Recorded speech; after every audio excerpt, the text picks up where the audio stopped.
Assalamualaikum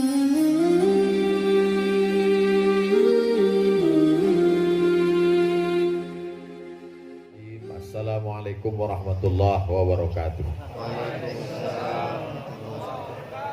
Alhamdulillah wassalatu wassalamu ala rasulillah sayyidina wa maulana Muhammad ibni Abdillah wa ala alihi wa sahbihi wa man tabi'ahu wa mawala.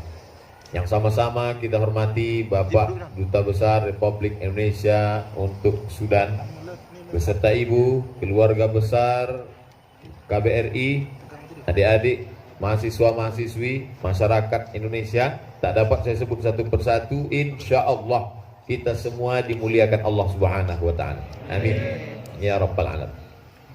Baiklah, kajian kita malam ini adalah tentang ridha, tentang ikhlas, tentang syukur.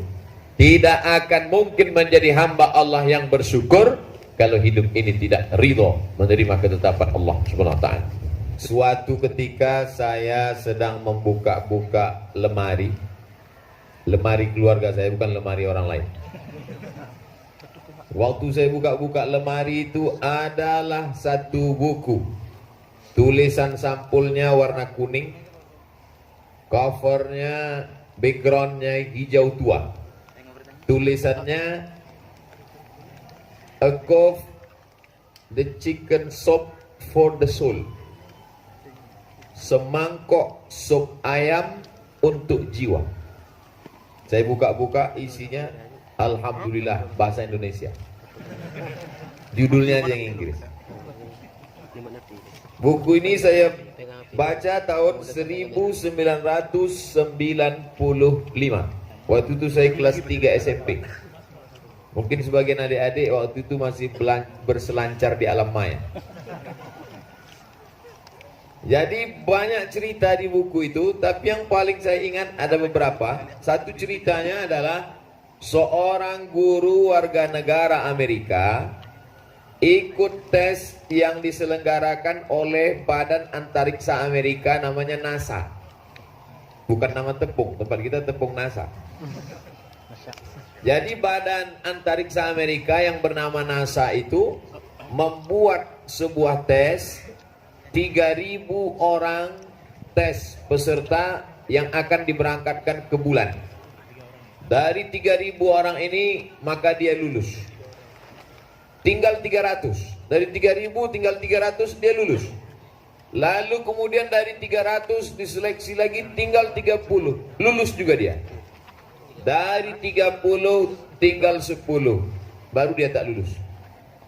Stres, depresi, malu, ketemu kawan, wah, yang nggak jadi ke bulan itu kan.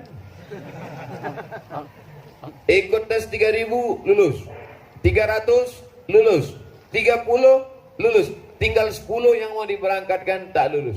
Stres, depresi, malu, gagal. Akhirnya apa yang terjadi? Dia mengurung diri dalam rumah, tak pernah keluar. Ditontonnya lah ketika NASA memberangkatkan pesawat ulang-alik Apollo ke bulan. Untuk mengobati kekecewaannya, ditontonnya lah untuk yang terakhir kali teman-temannya yang 10 itu yang berangkat. Dia hidupkan TV, dia tonton. Nampaklah di TV itu detik-detik. 1, 2, 3, 4. Belum sampai hitungan ke-30 pesawat itu meledak. Pam. Langsung dia bersyukur. Tapi dia bukan orang Islam. Entah kayak mana cara dia bersyukur, lupa pula saya. Tapi yang jelas dia bersyukur untung gak lulus.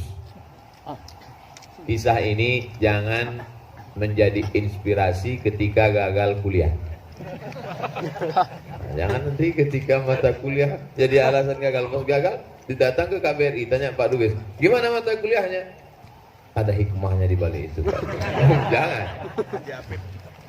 Jadi sebenarnya buku A Cup the Chicken Soup for the Soul itu tidak ada komen sama sekali. Penulisnya tidak ada ngajak marilah sabar, marilah kita ikhlas, nggak ada. Dia hanya bercerita dan dia biarkan pembaca itu menganalisa, berpikir, menasihati dirinya sendiri. Dan metode orang barat menulis cerita ini diambil dari Al-Quran. Mana ayatnya? Faqsusil qasasa, ceritakanlah kisah-kisah itu, la'allahum yatafakkarun. Mudah-mudahan manusia itu mau berpikir. Jadi otak kita ini semuanya off. Untung Allah masih sayang, tak nampak tulisannya. Kalau Allah tak sayang, tertulis di sini off.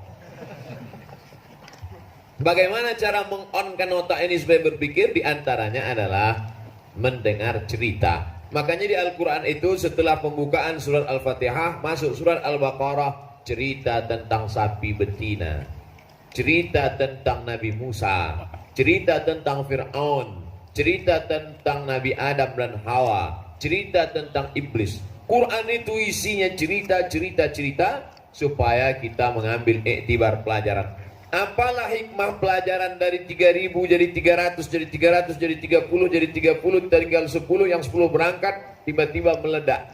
Bahwa tidak semua keinginan kita itu baik bagi kita. Tapi setelah kita berusaha, kalau bahasa, kebetulan yang nulis itu bukan orang Islam. Dia hanya sisi humanisme kemanusiaannya saja. Dan buku itu layak dibaca siapapun. Kita Pak Ustaz, orang Muslim, kita baca buku non-Muslim gimana? Al-haqqu dhallatul mu'min. Kebenaran itu milik orang beriman. Aina wajadaha fahuwa ahaqqu biha. Kalau cincin saya ini hilang, nauzubillah, hilang betulan pula. Kalau ada benda kesayangan kita hilang, lalu kemudian ditemukan oleh kawan kita, tetangga kita, sahabat kita yang non-muslim, lalu kemudian dia pakai jam tangan kita itu, lalu ketika kita tengok dia pakai, apakah kita katakan itu bukan punya saya karena dipakai orang beda agama? Enggak, kita akan katakan ini kok mirip macam punya saya ya. Kata dia, memang dapat saya tadi di kamar mandi, ente lupa kan? Itu punya kita. Begitu juga dengan kebenaran itu, di tangan siapapun dia tetaplah milik kita. Fahuwa ahaqqu biha. Begitu juga dengan buku semangkok sup ayam untuk jiwa tadi. Tolong jangan dibayangkan sup ayamnya dulu. Kita santapan rohani dulu, nanti baru jasmani. Yang makan kue boleh, yang tak boleh makan kue cuma saya. Karena kalau saya makan, kita berceramah. Itu maka plastiknya ditutup.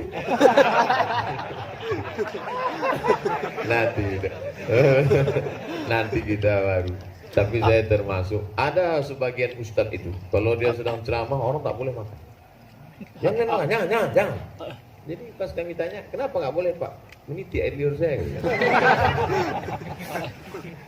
Jadi sebenarnya di balik cerita pesawat meledak tadi, begitu cepat manusia ini berubah. Yang sebelumnya stres, depresi, malu, mengurung diri, marah, mencaci maki Tuhan. Tapi sebenarnya belum sampai hitungan 60 detik, tik, bam. Terima kasih luar biasa. Tapi kita bisa cerita itu kan setelah pesawat meledak. Pas sebelum, mana bisa.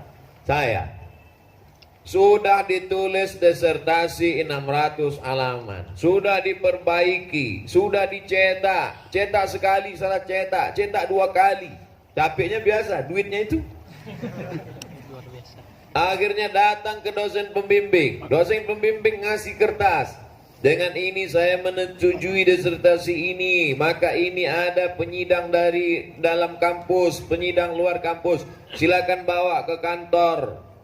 Datang ke kantor, ketemu mudir pun setuju, oke, akan sidang bulan Juli 2019. Pas dibuka komputer, kurang 4 bulan. Apalah hikmahnya Ustaz gak jadi sidang bulan Juli? Hikmahnya saya bisa merasakan musim dingin di Sudan. Nanti kalau saya pembekalan mahasiswa mau ke Sudan, tiba-tiba ada orang yang ngejek. Apa itu ngajak ke Sudan? Sudan musimnya cuma 2, panas dan panas sekali. Dia muncung kok. Tentu lembut lah, janganlah ngomong. Aku sudah merasakan di Sudan itu. Bagaimana waktu bulan 12 saya itu kemarin. Sudah pakai singlet, pakai baju kaos, pakai kemeja, pakai jaket kulit, masih juga dingin. Ustaz dengar cerita siapa? Saya sendiri merasakannya. Saya bulan 12 kemarin di sana. Ini foto saya dengan Pak Dubes. Artinya apa? Ada hikmah di balik itu. Cuman kadang orang kan ngatakan, alah Ustaz ngomong gitu kan karena nggak jadi munakosah aja. Hidup ini kan nggak bisa kita lawan. Sama seperti melawan air terjun. Kalau kita lawan kita mati. Jadi mengalir aja. Tengoklah macam artis-artis di TV itu. Gimana? Ya udahlah bro, ngalir aja gitu. Dia ngomong mengalir itu, rekening dia jalan. Artinya apa? Setelah berusaha, berdoa, orang yang hanya berusaha aja nggak mau berdoa, sombong. Berdoa aja nggak mau berusaha, pesong. Pesong itu bahasa Medannya bocor. Bocor halus tapi keliling. Oleh sebab itu maka kita ini seimbang antara usaha dan doa. Ada satu kisah lagi yang saya ingat. Dulu zaman kami kuliah di Mesir tahun 1996, 23 tahun yang lalu. Itu kalau kami mendengar kakak-kakak kelas itu bicara, kami tulis bawa kertas. Sekarang saya ngomong tak ada satu pun orang nulis. Kenapa begitu? Zaman berubah, musim berganti. Zaman kami dulu kamera ada, cuman yang punya duit membeli tak ada. HP tak ada. Zaman sekarang di mana ada ceramah tinggal cari judulnya dapat. Tinggal buka aja itu YouTube, tulis Somad KBRI Sudan, enter. Langsung viewer 1 juta. Itu cara mengiklankannya. Gak kasar kali, halus main. Nah, oleh sebab itu maka ada satu kisah lagi yang saya ingat. Di buku itu juga, di buku 1 mangkok sup ayam tadi. Tetap jangan bayangkan ayamnya. Jadi adalah pengusaha Amerika, bisnis sukses, rumah besar, mobil mewah, duit banyak. Tiba-tiba bisnisnya bangkrut, down, habis, stres, gila. Pergi dia ke psikiater. Kata psikiater, makan obat ini, makan obat ini, makan obat ini. Akhirnya dia makan obat itu tertidur. Bangun, kumat lagi, makan lagi, tidur lagi. Kumat lagi, makan lagi, tidur lagi. Alhamdulillah hilang penyakit itu. Cek ke rumah sakit, rupanya sakit otak hilang, datang sakit buah pinggang. Jadi gimana lah cara menjalani sisa hidup ini? Akhirnya ada kawan dia mengatakan, pergilah engkau ke gurun Sahara Afrika. Tinggalkan Amerika, pergi ke gurun Sahara Afrika. Dia pun pergi ke gurun Sahara.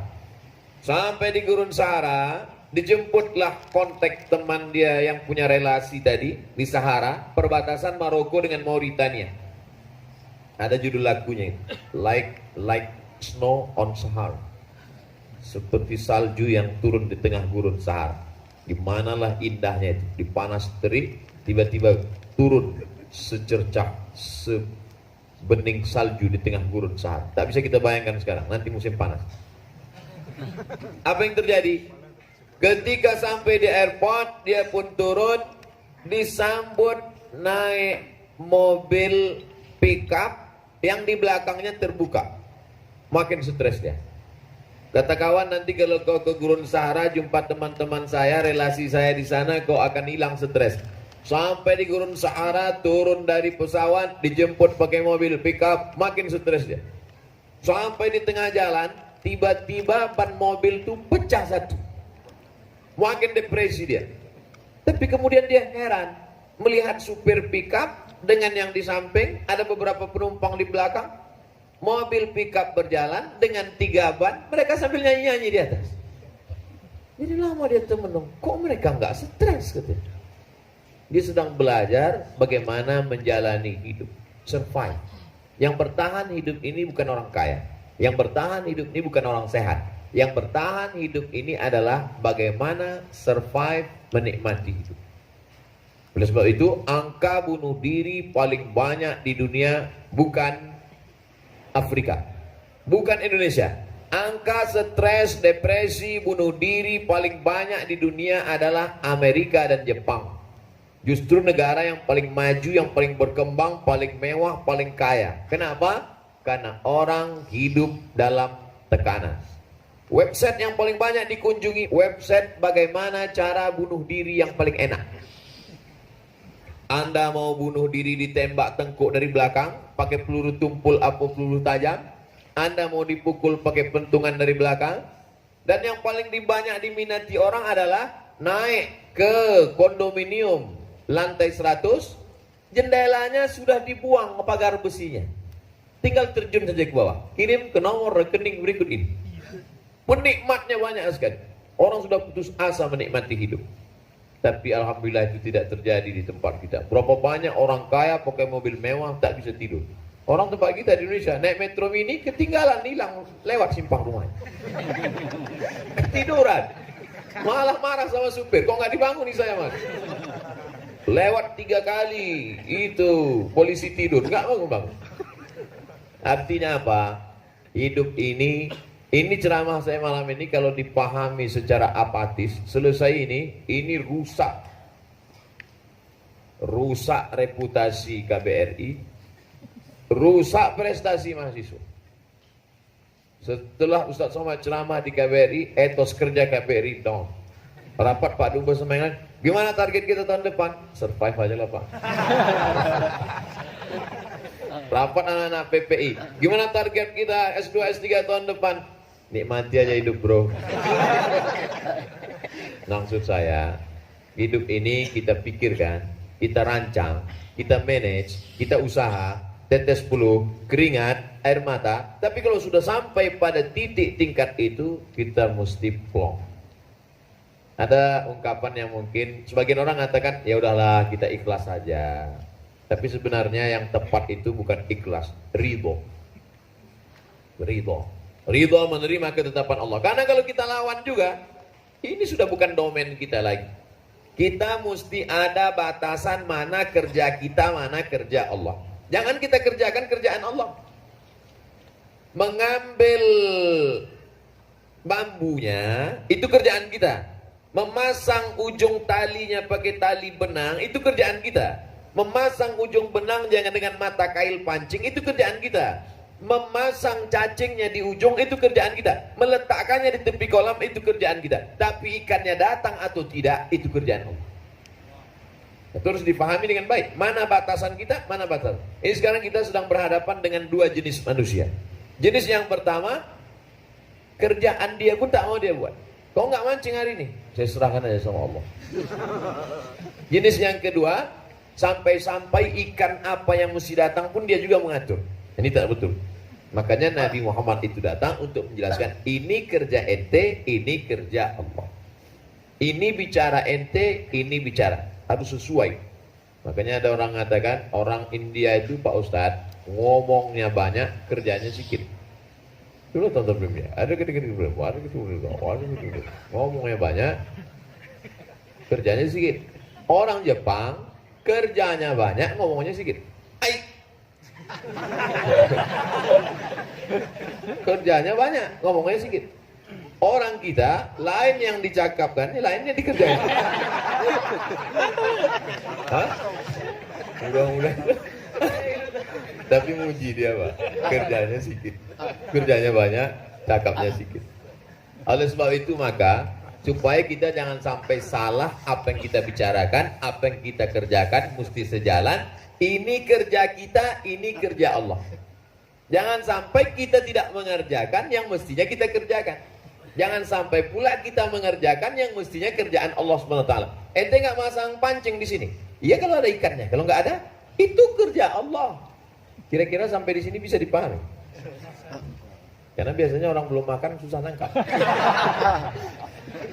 Saya tetap 60 menit. Nah, oleh sebab itu maka kalau ada orang mengatakan kita harus plong, itu bahasa anak-anak gaulnya. Hidup ini kita harus plong lah.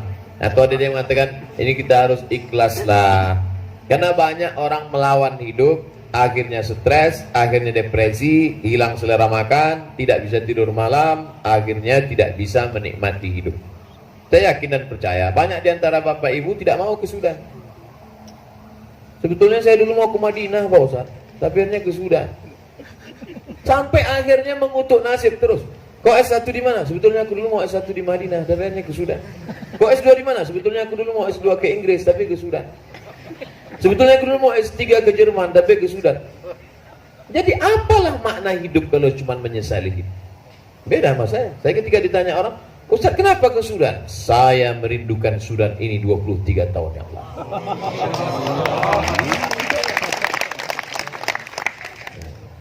Jujur Ustaz. Oh ya, dari tatapan mataku bisa kau baca. Oleh sebab itu maka kita nikmati hidup, kita pahami hidup ini dengan baik, kita jalan. Saya pergi ke rumah sakit, ketemu sama kawan saya, dokter, dosen. Apa kata dia?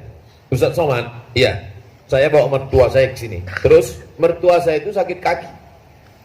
Waktu saya bawa ke rumah sakit ini, dia sakit kaki, masih bisa jalan. Terus gimana sekarang? Opname, nggak bersuara lagi. Gara-gara apa? Waktu diperiksa, ibu ada sakit jantung, ibu ada gula darah, ibu jantung koroner, ibu ada sakit tulang. Akhirnya tak bisa bilang pisang, sudah tak bisa. Tak bisa lagi bilang pisang, tinggal pis aja. Pis, pis, pis. Bukan maksud saya tak usah periksa ke dokter, tetap periksa, tetap makan obat, tetap ke rumah sakit, tetap medical check up. Tapi hidup ini kita jalani, kita serahkan pada Allah. Itu makanya rakaat pertama tadi saya pilih ayat ya ayyuhalladzina amanu sta'inu bis sabri was salah. Pertama bis sabri, tahan mulut jangan sampai sumpah serapah caci maki. Tahan hati jangan sampai dalam hati ini ingkar kepada Allah. Makanya ada rukun iman yang keenam, antumina billah wa malaikatihi wa kutubihi wa rusulihi wal yaumil akhir wa biqadri khairihi wa syarrihi. Percaya pada takdir baik takdir buruk, tapi jangan sampai gara-gara percaya kepada takdir baik takdir buruk lalu tidak berusaha. Saya ini sekarang sampai sore tadi masih tetap usaha. Bulan Juli datang mau sidang, kurang 4 bulan. Agustus, September, Oktober, November. 14 November sudah genap 2 tahun. Apalagi kurangnya? Keluar peraturan baru, Rokom Jami. Macam tahu aja dia kita mau sidang. Diurus Rokom Jami udah selesai, datang lagi masalah baru. Pokoknya Pak Dubes mesti bertemu dengan direktur Majma, direktur Ma'had Bu. Ketemu dengan Ma'had Bu, sudah oke, deal. Pokoknya siap sidang. Keluar berita gembira, libur tanggal 24, 25, 26. 24, 25, 26 libur. 26 itu hari Kamis. Lanjut 27, 28. Kan berita menggembirakan itu. Allah sedang menguji. Berhenti kau tidak berusaha Abdul Somad? Tidak berhenti berusaha. Tadi baru ketemu dengan mudir. Ketemu mudir dengan Pak Dubes. Apa kata mudir? Saya cinta Indonesia, saya suka orang Indonesia, tapi setelah bertemu dengan Anda saya lebih suka lagi Indonesia. Saking kan senangnya dia, akhirnya dia katakan, kapan mau sidang? 24, 25, 26, walaupun libur tetap kami bukakan untuk munakosa. Belum. Jangan tepuk tangan dulu. Ini nggak tahu apa yang mau datang lagi. Karena besok baru mau ketemu musyrik. Artinya apa? Apakah kami duduk berpangku tangan? Ini makanya dengar ceramah ini harus tonton sampai selesai. Jangan tonton 5 menit, macet-macet berhenti. Tonton sampai selesai. Jangan lupa subscribe, like, dan pahami ceramah ini dengan baik. Kalau tidak nanti orang akan apatis mendengar ceramah ini. Semangat belajar berkurang, etos kerja tidak ada. Kita kerjakan apa yang perlu kita kerjakan, tapi sampai pada batas pagar itu sudah domain Allah, serahkan pada Allah. Angkat tangan kedua di tengah malam, usolli sunnatan tahajud rakaataini lillahi ta'ala. Sebenarnya kesulitan-kesulitan yang kita alami dalam hidup ini itu hanya skenario cara Allah supaya doa kita lebih khusyuk. Itu sebenarnya. Saya yakin adik-adik merasakan itu. Cobalah bayangkan doa antara yang rosif dengan yang jahit, kan beda. Sebenarnya apa yang kita alami dalam hidup ini sebenarnya adalah cara Allah supaya sujud kita lebih lama dari biasanya. Kalau kita sedang ada masalah itu sujudnya lama, subhanallah rabbiyal a'la bihamdi subhanallah rabbiyal, kadang 7 kali rasa 3. Tapi kalau sedang nyantai, enjoy saja. Bahkan kalau ada orang sholatnya lama malah kita heran. Itu kok lama sholatnya? Maklum mu'allaf baru masuk Islam. Jadi sebenarnya kenikmatan makan itu dirasakan kalau kita lapar selapar-lapar. Kenikmatan pemandangan yang indah itu dirasakan kalau kita habis melihat tempat yang jelek, tempat yang buruk, tempat yang butek, tempat yang... Dan kenikmatan bermunajat kepada Allah itu akan dirasakan ketika orang dalam keadaan down, dalam keadaan kesulitan. Disitulah dirasakannya Allahu Akbar, inna salati wa nusuki wa mahyaya wa mamati ilallah. Saking lamanya dia menghayati doa iftitah itu sampai ruku imam dia tak sadar. Padahal biasanya dia pula di belakang, lama kali imam nih kata. Nah, jadi kita tidak ada cara lain menjalani hidup ini selain daripada husnuzan kepada Allah. Ana inda husni zanni abdi bi. Aku menurut prasangka hambaku kepadaku. Tapi bercerita masalah plong, masalah ikhlas. Apa sebetulnya judul pengajian kita malam ini Pak Ustaz? Ikhlas. Kalau mau kasih judul ikhlas boleh. Kalau mau kasih judul ridha boleh. Saya pakai ikhlas itu karena saya tengok di TV banyak orang ikhlas. Ibu enggak nangis, ini tiba-tiba uangnya hilang, na'udzubillah ini. Ya udah saya ikhlaskan aja. Saya ikhlaskan aja. Ada orang menyebut ikhlas, tapi sebenarnya yang lebih tepat itu adalah ridha. Ridha artinya lapang dada menerima ketetapan Allah Subhanahu wa taala. Ridha. Makanya sahabat-sahabat Nabi itu titelnya RA. Abu Bakar Siddiq radhiyallahu an. Abu Bakar radhiyallahu an. Umar radhiyallahu an. Orang mendapat titel ridha hanya kalau dia sudah ridha pada ketetapan Allah Subhanahu wa taala. Saya ceramah di Brunei sudah, di Malaysia sudah, di Australia sudah. Belum pernah lagi protokol memanggil. Berikut ini mari kita dengarkan Al-Mukarram Abdul Somad radhiyallahu anhu. Belum. Baru saya saja yang ngaku-ngaku setiap habis subuh raditu billahi rabba. Aku ridha engkau sebagai Rabbku ya Allah. Kalau sudah kita katakan aku ridha engkau Rabbku, apapun yang kau mau kasih aku terima saja ya Allah. Jangan melawan.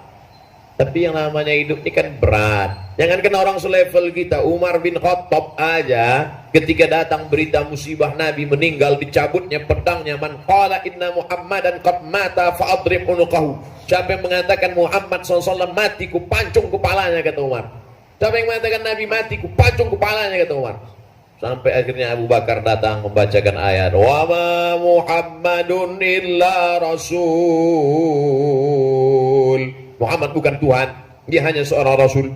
Qad khalat min qablihi rusul. Sebelumnya sudah datang rasul-rasul. Afa immata, kalau dia mati, au qutila atau dibunuh orang, inqalabatum ala aqabikum, apakah kalian akan murtad? Jatuh pedang Umar bin Khattab. Apa artinya? Umar bin Khattab yang hafal Quran pun ketika datang as-sadmatul ula, pukulan keras itu, ayat itu hilang. Umar bin Khattab hafal Quran 30 juz, ayat itu bisa hilang. Apalagi kita yang juz 30. Umar bin Khattab kalau lewat di suatu jalan, ma masya Umar fajjan qattu illa masa syaitanu fajjan ghaira fajjika. Umar, kalau kau lewat di jalan ini, maka setan akan mutar ke jalan yang lain. Jalan yang sudah dilewati Umar, tidak mungkin setan berani lewat di situ. Saking takutnya setan dengan iman Umar. Kita satu rute sama setan. Satu trayek. Sama-sama kampung Melayu. Nah, oleh sebab itu maka ya maklum aja. Makanya bunyi fiilnya itu bina musyarakah. Watawasau. Watawasau, dua orang yang saling. Sekarang ini kebetulan saya yang ngomong. Mari kita plong hidup ini. Mari kita ikhlas. Mari kita ridha menerima ketetapan Allah. Ustaz ngomong gitu kan karena habis ketemu mudir tadi. Oleh sebab itu maka ada saatnya berat orang lain yang menyampaikan. Ustaz, dulu kan Ustaz yang ceramah di KBRI tentang ridho kan? Ada saya ngomong gitu. Ini MP3-nya saya masih simpan. Oh, enggak, saya ngetes aja. Nanti nonton apa enggak? Artinya apa? Dalam hidup ini harus ada. Tapi jangan gara-gara ini nanti tiba-tiba selesai pengumuman keluar nilai, Pak Dubes marah. Gara-gara ceramah Ustaz Somad turun prestasi. BPI, mana laporan nilai-nilai? Wah, panggil. Kok kenapa tidak lulus ini? Pak, kita harus real bom. Ini sudah tertulis di Lauhul Mahfuz, Pak. Umar bin Khattab menangkap seorang laki-laki ketika dia menjadi khalifah. Wilayah Hisbah, polisi syariah, menangkap. Ditangkaplah orang ini karena minum khamar. Ketika ditangkap, maka dihukum dengan hukum minum khamar. Pas ditanya, kenapa kau minum khamar? Apa jawab dia?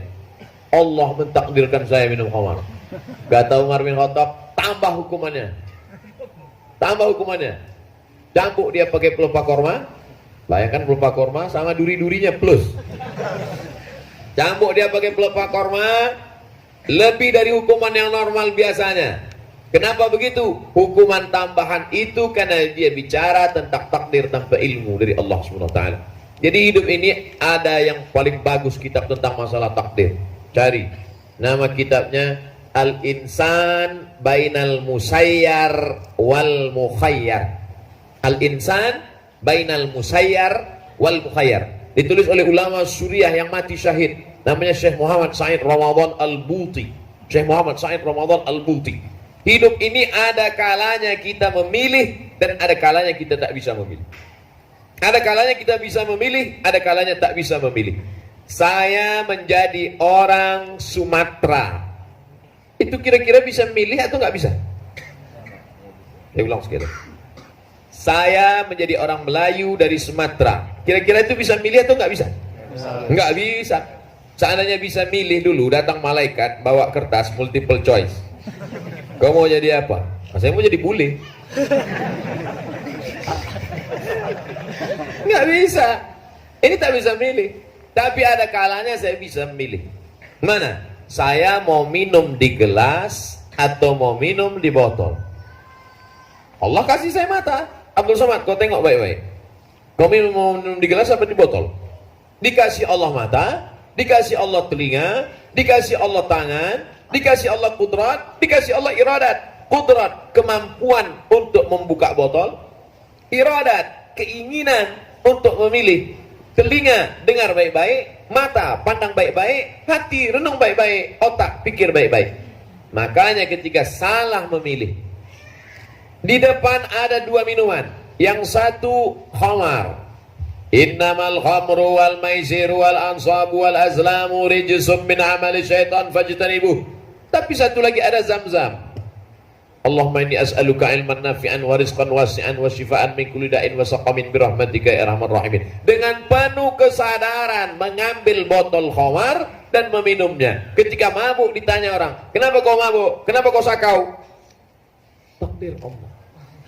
Makanya orang seperti ini cocoknya diikat, campakkan kenil biru. Karena dia bicara tanpa ilmu. Ada masanya kita memilih. Buka kitab Fatawa Mu'assirah, ditulis oleh Syekh Yusuf Al-Qaradawi, 3 jilid. Di situ ada pertanyaan, bagaimana perempuan di Bosnia Herzegovina yang diperkosa oleh anak buah Slobodan Milosevic dari Serbia, apakah dia boleh menggugurkan kandungannya karena dia jijik, dia benci, beribu maaf hasil perkosaan? Kata Syekh Yusuf Qaradawi, tak boleh dia gugurkan karena ini takdir. Dia terima saja sampai anak itu lahir, anak itu tak berdosa. Begitu fatwa. Tapi kalau ceramah malam ini dipahami sepotong-sepotong, ini seperti puzzle ceramah ini. Puzzle, ada kepalanya, ada ekornya, ada kakinya, dipotong-potongnya. Ini orang menjadi apatis. Nauzubillah, mahasiswi-mahasiswi pulang ke kampung halaman, bukan di sini, di tempat lain, dalam keadaan maaf beri maaf, hamil 3 bulan, marah bapaknya. Kenapa kau hamil? Mana suamimu? Ayah sabar, ridho saja, ini sudah takdir Allah SWT. Ada hukum sebab akibat. ada takdir ketetapan Allah SWT, ada usaha dan ikhtiar. Makanya kita bukan Jabariyah. Jabariyah itu seperti rumput di tengah taman yang dihembus angin, tak punya daya upaya ke kiri ke kanan. Seperti wayang yang dimain-mainkan oleh sang dalang. Sedangkan kita bukan Jabariyah, kita Ahlus Sunnah wal Jamaah. Apa beda kita dengan Jabariyah? Ahlus Sunnah wal Jamaah ada namanya Al-Kasbu. Tapi kata guru kami Al-Ikhtiar Pak Ustaz. Al-Ikhtiar itulah Al-Kasbu. Makanya kalau kenalan sama orang harus tahu namanya dua. Siapa yang ceramah tadi? Ustaz Abdul Somad. Katanya UAS. Itu juga. Al-Kasbu, Al-Ikhtiar. Kita bukan seperti rumput di tengah taman yang diinjak-injak diembus angin. Kita bukan wayang yang dipermainkan dalam. Kita diberikan Allah Subhanahu wa taala al-kasbu wal ikhtiar. Oleh sebab itu maka ini mesti kita pahami dengan baik. Insya Allah kalau kita bisa menjalani ini, kehidupan kita di Sudan ini sebagai mahasiswa, sebagai diplomat, sebagai pekerja, sebagai warga negara, maka insya Allah kita akan bisa survive, kita bisa akan plong. Karena kalau tidak, kita akan terus mengutuk nasib dan kita tak pernah menikmati hidup. Celaka 12. Kenapa celaka itu selalu disebut 12? Padahal yang celaka itu sebetulnya 13. Kenapa begitu? Maaf, beribu maaf. Karena babi anaknya 13. Puting susunya 12. Yang ke-13 itu tak tahu mau nyusu ke mana. Akhirnya nyusu ke kambing. Celaka 12 adalah ketika orang tidak bisa menikmati hidup yang sedang dia jalani sekarang. Dia berharap kenikmatan ada setelah ini. Ternyata kenikmatan yang akan dinikmati itu pun sebenarnya tidak ada. Akhirnya dia tak pernah menikmati hidup. Oleh sebab itu nikmati hidup di Sudan. Ustaznya sebetulnya sedang ceramahi orang atau ceramahi diri sendiri? Saya nikmati masa-masa penantian sidang ini. Entah apa yang terjadi besok. Dah ditunda lagi. Nikmati aja. Pergi ke masjid, jalan ke sana, pergi ke Afra. Udah berapa kali udah? Banyak yang ketemu. Masya Allah. Jangan-jangan mereka videokan dari jauh. Artinya apa? Kita nikmati saja hidup. Apa yang sudah diberikan Allah. Ketika saya katakan ke kawan saya, aku sekarang ini sudah sampai ke sini, ada saja masalahnya begini, ada saja begini. Dia tidak balas. Dia tidak balas WA saya dengan kata-kata. Dikirimkannya foto-foto saudara kita Muslim Uighur.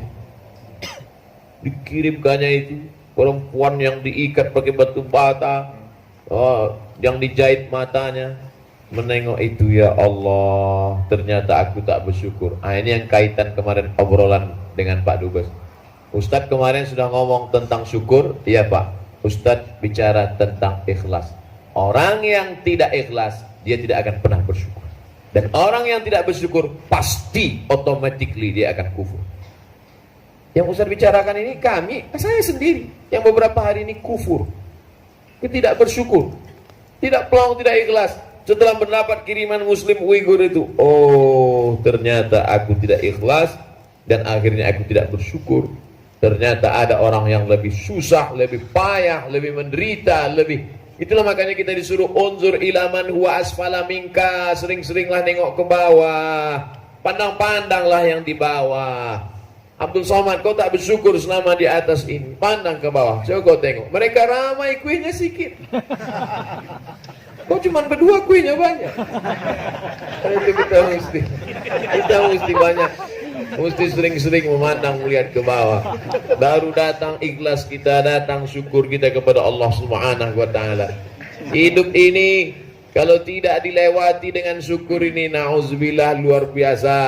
Kita akan menjadi orang yang kufur nikmat. Kita mesti tetap seorang muslim. Bukan kufur makna kafir, ingkar dengan Allah, tapi kita tidak mensyukuri nikmat yang diberikan Allah Subhanahu wa taala. Makanya 33 kali tadi kita ucapkan alhamdulillah, alhamdulillah, alhamdulillah, alhamdulillah. Saya 33, jamaah tak tahu entah 32, mungkin ada yang 31.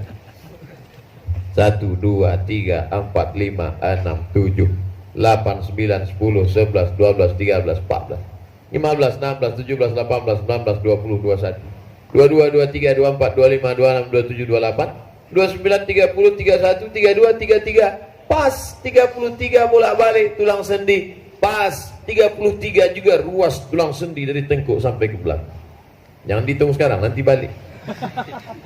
Artinya apa? Jangankan nikmat hembusan napas, jangankan ayunan tangan, jangankan langkah kaki, jangankan kedipan mata, jangankan bisikan telinga. Sedangkan tulang-tulang sendi ini pun mesti mengucapkan syukur setiap bergeser matahari. Bergeser matahari, terbit matahari, alhamdulillah, alhamdulillah, alhamdulillah, alhamdulillah. Naik matahari, alhamdulillah, alhamdulillah, alhamdulillah.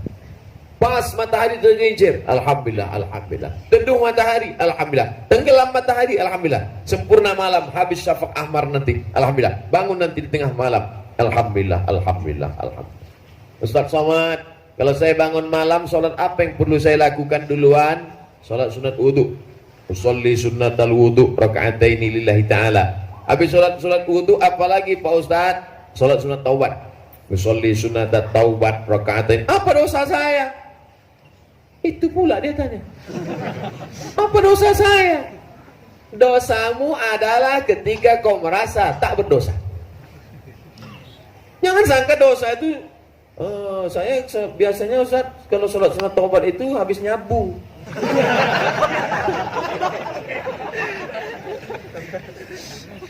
Wallahi kata Nabi, wallahi demi Allah, inilah astaghfiru ila rabbi wa atubu ilaih. Aku beristighfar minta ampun bertobat kepada Allah mi'ata marrah fil yaumi wal lailah, 100 kali sehari semalam.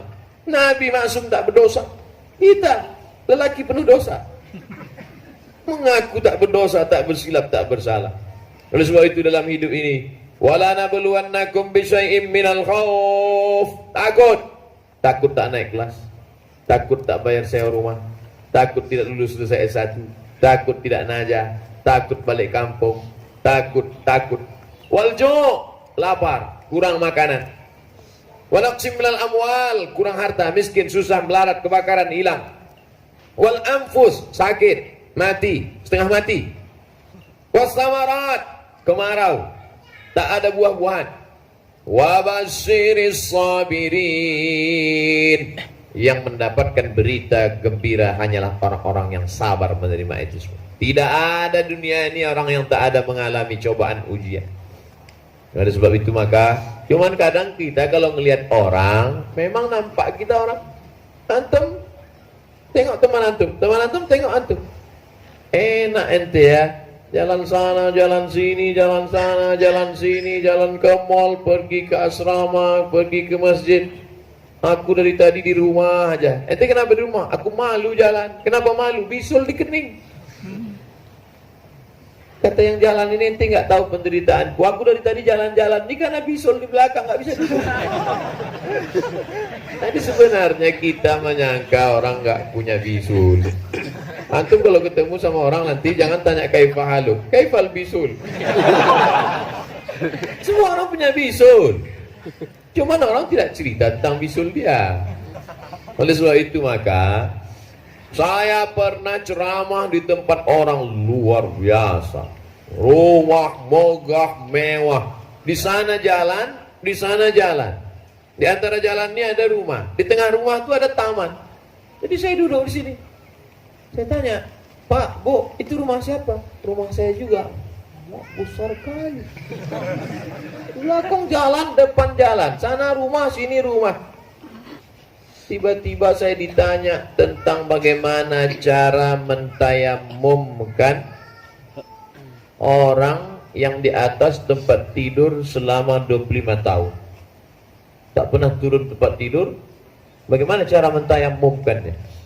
Baru saya paham, oh ternyata kita sangka kenikmatan, tapi ada nikmat lain yang dicabut oleh Allah Subhanahu wa ta'ala. Itu makanya kita disuruh ngobrol, kita disuruh bercerita, disuruh melihat keluhan orang lain, disuruh bahkan orang yang tempat kita cerita itu pun, berapa banyak orang yang kena penyakit tidak bisa tidur malam, insomnia, datang ke psikiater. Pak psikiater, Pak psikolog, tolong kasih saya obat. Dikasih sama psikiater, psikolog obat. Ini obatnya dimakan sebelum makan, ini obat setelah makan, ini obat dimakan sedang makan, di 1 kali sehari, ini makan pagi, makan malam. Menghafal obat itu bertambah pula. Mohon maaf Pak psikiater, tolong kasih saya obat tidur. Saya udah nggak bisa tidur 2 hari 2 malam. Psikiater tuh diam aja, pena di sini. Dalam hati dia, aku udah 2 bulan tak tidur. Tidak ada tempat mengadu yang paling ampuh selain menempelkan kening ke tanah dan berkata, Subhana Rabbiyal A'la wa bihamdih. Makanya orang yang paling dekat dengan Allah bukan yang di pintu Ka'bah. Kalaulah orang yang paling dekat dengan Allah, orang yang ada di pintu Ka'bah, oh betapa beruntung bertuahnya bapak, kawan, sahabat kita yang akan pergi umrah. Orang yang paling dekat dengan Allah, aqrabu ma yakunul abdu min rabbih wa huwa sajid. Orang yang paling dekat dengan Allah adalah ketika dia bersimpuh sujud di hadapan Allah. Karena kalau dikatakan orang paling dekat dengan Allah orang yang ada di Ka'bah, berarti orang miskin yang susah yang nggak bisa umrah. Bagaimana? Di mana letak keadilan Allah? Maka tidak ada cara mengadu kecuali mengadu kepada Allah. Jangan ngadu ke Facebook. Mark Zuckerberg sudah bolak-balik mengatakan jangan ngadu sama aku, kata dia. Tapi orang Islam tetap juga mengadu ke Facebook. Mengadulah kepada Allah Subhanahu wa taala. Rabbil firli warhamni wajburni warfa'ni warzuqni wahdini wa'afini wa'fu anni. At-tahiyatul mubarakatus salawatut thayyibatu lillah. Saya pergi ke Bandung, 11 rumah singgah bersama keluarga Ustadz Hanan Atak. Pergi ke sini, maaf na'udzubillah, kanker mata. Lebih besar kepala, lebih besar mata itu dari kepala. Pergi ke sini pula kanker mulut. Pergi ke sini kanker. Di tengah itu mereka masih bisa mengucapkan alhamdulillah, masih bisa memberikan kata sambutan, masih bersyukur. Di tengah sahabat-sahabat yang diuji Allah dengan penyakit kanker itu, disuruh Ustadz Hanan saya ceramah kepada Al-Mukarram Ustadz Abdul Somad. Kami minta memberikan tausiah. Sampai di situ tak sanggup saya ceramah, meleleh air mata, hancur lebur. Nah, jadi siapa yang susah menangis, pergilah melihat saudara-saudara kita, kawan-kawan kita. Tadi kata Pak Dubes kepada kawan sahabat kita yang mau pergi umroh, kalau pertama kali menengok Ka'bah menangis. Pak Dubes dulu pas mau pergi, nanti pasti nangis. Enggak, baru menengok pucuk menaranya udah menangis. Kawan saya bawa jamaah, ada satu bapak-bapak, ketika semuanya menangis, dia tidak menangis. Semuanya menangis di pintu Ka'bah, dia tidak menangis. Pas ditanya, bapak kok nggak nangis? Kalian cengeng semua. Pas bawa wadah, pas mau pulang, hilang dia. Mana lah bapak ini? Dicari kawan saya ini, dicari ustadz kawan saya pembimbing umroh. Ditengok rupanya dia sedang menangis di bawah pintu Ka'bah. Ditanya, katanya bapak nggak bisa nangis. Kenapa bapak menangis? Iya, saya nangis. Apa yang bapak tangisi? Yang ku tangisi adalah kenapa selama ini aku tidak bisa menangis. Bapak Ibu yang dimuliakan Allah Subhanahu wa taala, artinya apa? Bahwa hidup ini kita jalani, kita kerjakan kerja kita, selesai itu mentok, kerja kita hanya sampai pada tembok ini. Yang di luar tembok ini bukan kerja kita, sudah kerja Allah Subhanahu wa taala. Kerja Abdul Somad hanya datang ke Pak Dubes, silaturahim ke musyrib, silaturahim ke munakis, silaturahim kapan tanggal keputusannya. Wa ufawwidu amri ila Allah Subhanahu wa taala. Saudara-saudaraku juga begitu. Gantungkan cita-citamu setinggi bintang di langit. Tak pula ada bintang malam ini. Tapi kakimu tetap menginjak ke bumi. Karena kalau kakimu tak menginjak ke bumi, berarti kau hantu. Harus. Kamu berapa lama di Sudan ini? Ya, terserah nanti aja lah Pak Ustaz, tak begitu. Kau berapa lama di Sudan? 4 tahun. LC 2 tahun, MA 2 tahun, PhD, umur 28, pulang, doktor muda. Anak gadis mana yang tak menetes air mata nengok kalian? Oleh sebab itu 28 tahun guys, dokter. Saya 24. Ustadz tuh selalu motivasi kami aja. Kalian datang ke Sudan nomor 20, LC 24, MA 26, dokter 28, ustaz sendiri 42. Beda nasib. Nasib saya dengan nasib kalian tak sama. Saya untuk mencari informasinya aja 2 tahun, Pak. Untuk mencari informasi sekolah ke Timur Tengah ini aja habis waktu 2 tahun. Beda sama kalian. Zaman kalian enak. www.google.com, www.youtube.com. Mudah. Tapi kalau saya ngomong gitu sama anak-anak muda milenial ini, apa kata mereka? Salah ustaz sendiri, kenapa lahir masa jadul? Jadi mumpung zaman kalian ini zaman enak, sudah sampai ke Sudan, jangan sampai pulang, lanjutkan. Tapi kadang saya ngomong gini ini rasa-rasa mubazir. Pengalaman pribadi, true story Pak Dubes. Di sini Quran itu juga yang di Pekanbaru Riau. Sahih Bukhari, Sahih Muslim yang kita baca di Sudan, itu juga yang kita baca di Jakarta. Lalu ngapain jauh-jauh ke sini, musim panas, musim dingin, susah pisah dengan orang tua. Yang kita pelajari di sini ini sebenarnya bukan cuma itu, tapi belajar bagaimana hidup. Bagaimana menjalani hidup. Bapak-bapak yang sudah punya anak, tidak perlu khawatir anak itu makan apa. Karena insya Allah kalau dia bekerja, Allah kasih dia rezeki.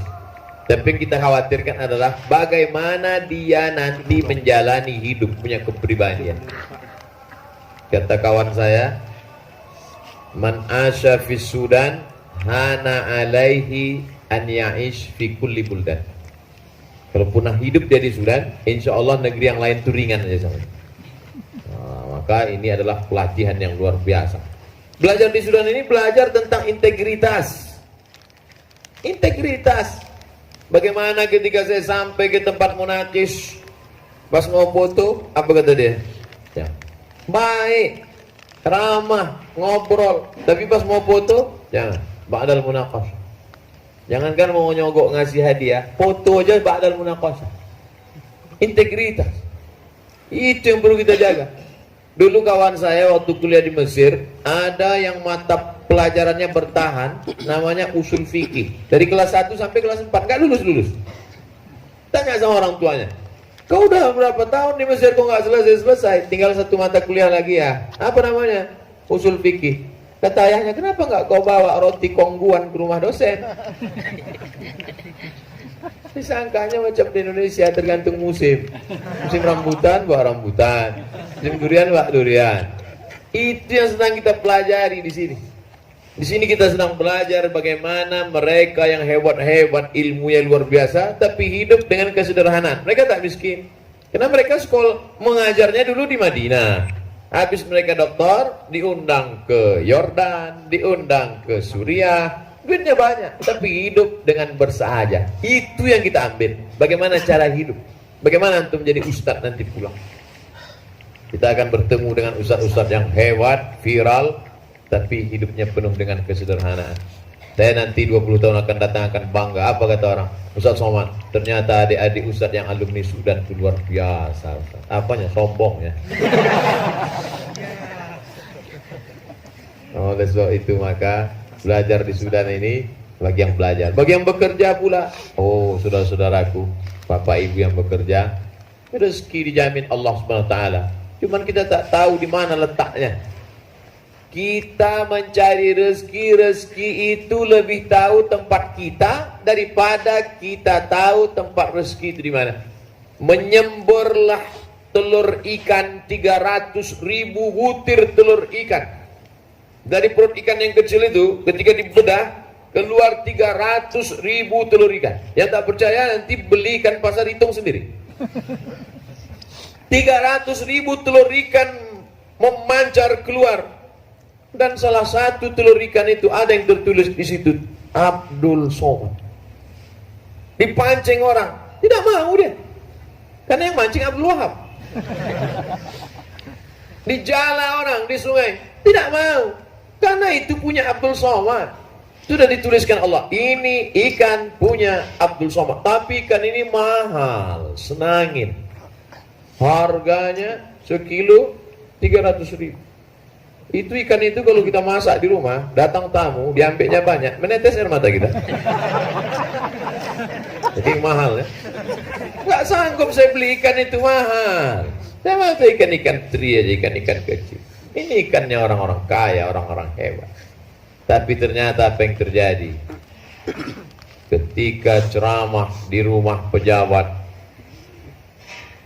pas ikan itu dimasak, diletakkan di atas meja. Dan kalau sudah mau makan, kira-kira siapa makan duluan? Sohibul Bait atau Ustaz? Oh, Ustaz tuh. Mejanya bubutan. Makan Ustaz. Saya sendok. Allahumma barik lana fima razaqtana wa qina adzabannar. Terus. Tapi jangan gara-gara ini besok tak berusaha. Besok semua pegawai itu loh. Mas nggak kerja, kalau sudah tertulis akan datang macam ikan. Kalau ada suami ibu yang begitu prinsipnya, tak usah masak sampai jam 1 jam 2. Nanti bangun dia nanya, mana makanan kita? Sudah tertulis di lohir. Oleh sebab itu cerita saya ini adalah gabungan, susunlah dengan susun yang indah, ambillah etibar dan pelajaran, baik bagi pegawai maupun bagi pekerja, sahabat-sahabat yang mencari nafkah, kawan-kawan yang menuntut ilmu, dan terutama bagi saya pribadi yang menyampaikan. Kajilah husnuzan pada Allah. Apa kata Allah dalam hadis qudsi? Ana inda husni zanni abdi bi. Aku menurut prasangka hambaku kepadaku. Banyak hikmah-hikmah yang tak dapat dituliskan dengan angka, tidak dapat dituliskan dengan pena di atas kertas, tapi hanya dapat direnungkan dengan hati yang jernih di tengah malam. Untung saya di sini Pak Ustaz, dekat ke tanah suci bisa umroh. Untung saya di sini Pak Ustaz. Kamu di mana belajar? Di Khartoum Pak Ustaz. Sebelum ini di mana? Di Turki Pak Ustaz. Terus saya cuma setahun aja di Turki Pak Ustaz. Kenapa? Rusak iman saya di Turki. Di sini enjoy aja. Rupanya di Turki menengok cewek cantik itu hilang bahasa Arab. Jadi bahasa Turki. Ada saya kata. Ya jadi banyak-banyak bersyukur, banyak-banyak ridho. Nanti setelah kita masuk ke dalam surga ditanya Allah Subhanahu wa taala, "Maza turidun?" Kamu mau apa? Kata Allah. Surga sudah ada, semua sudah ada. "Maza turidun?" Kamu mau apa? Penghuni surga berkata, "Ridhaka." Ada satu yang kami belum dapat ya Allah, ridhaka. Yang mendapat ridho itu hanya orang yang ridho menerima ketetapan Allah. Malam yasbir bi balai, siapa yang tidak sabar menerima ujianku, walam yarda bi qada'i, tidak ridho menerima ketetapanku, falyatlub rabban siwaya, carilah Tuhan selain aku.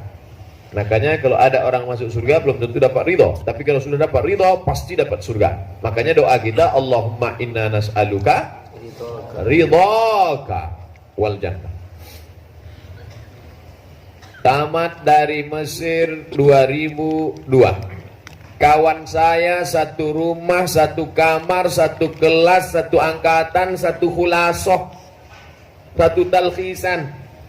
Sudah siap-siap mau masuk ke Ma'had Khartoum Ad-Dauli. Dia berangkat, saya tidak. Takdir berkata lain. Habis dari Ma'had Khartoum, dia sambung ke Nilen, doktor. Abdul Somad sampai umur 42 ini masih lagi ijroat.